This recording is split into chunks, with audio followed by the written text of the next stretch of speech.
And the irony of me being grateful to television and comic books and video games for inspiring me to want to go be an actor is just crazy. You can never imagine. And that's why when I do these speaking engagements, sometimes Stacy and I go to indigenous communities up north. We just did one a couple of months ago, and I brought 300 comic books with me because I wanted these young people to have that experience of physically holding a book, because you don't do that anymore. It's all electronic, and you can download comic books now. And so I wanted these kids to have that tactile experience of holding a book, and maybe appreciating and enjoying the artwork inside the book, or the short storytelling, or the fantasy world that it allows your imagination to go wild.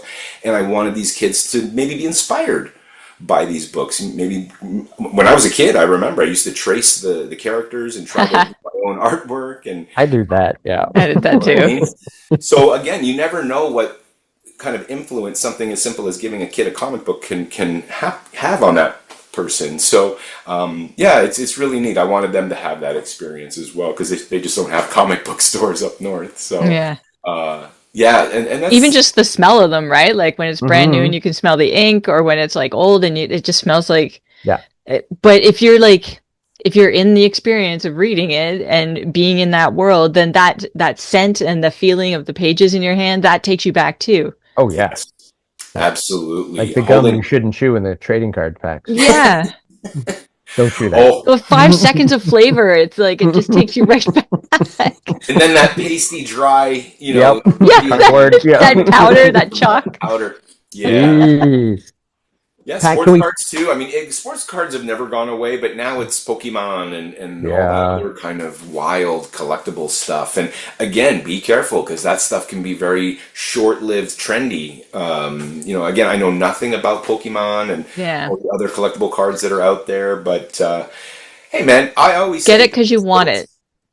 I just say different strokes for different folks. Everybody has their thing. Some people collect dolls, some people collect comics, some people collect whatever, little tchotchkes and whatnot. Like, if it makes you happy, don't let anybody judge you. Just do it, man. My wife wants to start collecting salt and pepper shakers. My grandmother did that. Yeah? Yeah. She had like a cabinet full of them from everywhere. People would gift them to her. Yeah.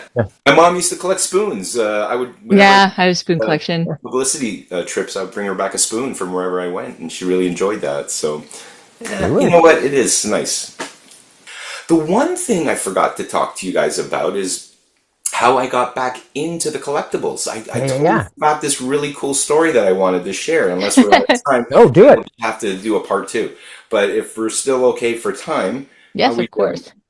Well, it's past my bedtime, but it's okay. So what a lot of people don't know. That's 4 o'clock dinner. Yeah. What a lot of people don't know about me, going backwards a couple of questions, is that while I was doing Degrassi The Next Generation, I was also working for my father's paving construction company. He had a small crew, and he asked if I could be available when I wasn't acting to help him out, to make sure that, again, it could be anything. It could be keeping an eye on the other workers to make sure nobody got hurt. I got my truck driver's license so that I could drive some of the equipment. And basically, I was an all-purpose kind of guy for my dad, but I could leave on a dime if I had to go work or audition or, do Degrassi. But for over 12 years, I worked alongside with my dad doing paving, which I'm still very, very proud of to this day, because I actually got to work alongside my father, which most people don't get that chance to do, and watch him in his prime, in his glory, doing the thing that, he kicked ass in and put a roof over my head when I was a kid and put food on the table. And so to work alongside him was my proudest decade. Working with my dad, beyond anything I ever did on Degrassi and acting and all that stuff. But there was this one job that we did many, many years ago. I think it was the early 2010, 2011 maybe, where we were doing a driveway for a little old lady.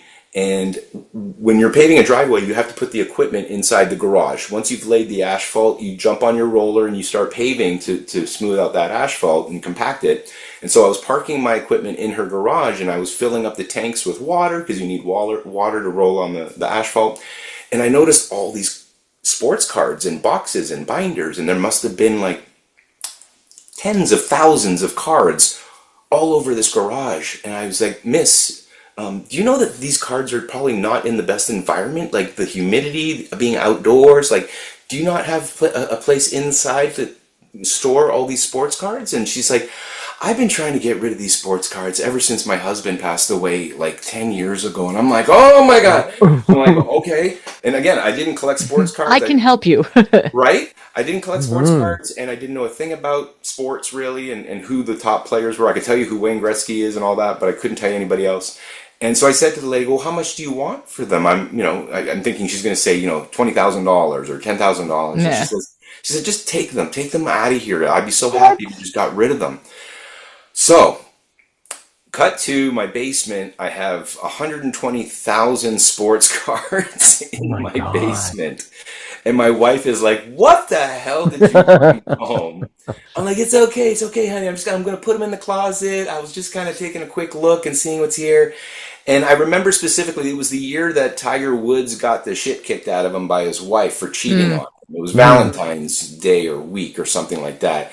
And that's when I decided to dive into all these sports cards. And I believe in energy. I believe in transference of energy from objects to objects, from people to people. And I truly believe that the gentleman that owned this collection before I acquired it had left some kind of positivity, some energy, some love of his, collection on these cards. And as I was touching them, the more I played with them, the more I organized everything, I was starting to feel that energy, that excitement, that pleasure that he had for his collection. And again, I truly believe I kind of, by osmosis, took that joy and became my obsession. And I now got to play with these cards and become immersed in the whole world of sports cards. And again, that led to me trading them in and selling them and all that stuff, to the point where I sold those 120,000 cards and I ended up with six Wow. of my own personal holy grails just from that entire collection. So I have like a Michael Jordan rookie, I have a Gretzky rookie, I have a Bobby Orr rookie card, I have a Derek Jeter rookie card, I have a Sidney Crosby rookie card, maybe something else that I'm not remembering. But again, I wanted those as a kid. I wanted them as a youngster. I couldn't afford them, and I was able to do. But it took a lot of work. It took about a year to learn about the hobby and all that kind of stuff. But it's never too late to get into something new. I guess that's the point of my long-winded story, and you guys know I can talk. So the point of my story is that it's never too old to learn a new hobby, to get into something, to find something interesting and say, I'd like to learn more about that. Yeah. Because again, I knew nothing about sports cards, but that then made me go to my parents' house and find my old comic book collection. And that led me back to comics, which led me to learning about comic book conventions, which led me to learn about appearances at comic book conventions. I have that one little old lady to thank for basically introducing me to a world of collectibles and a world of hobby collecting, and going from sports cards to comics to conventions to appearances to meeting you guys to doing Palooza. Like, it all basically was like a dominoes, right? It took a few years, but again, my life would probably be very different if I didn't meet that lady and get that card collection. It is stupid how little moments can change the course of your life.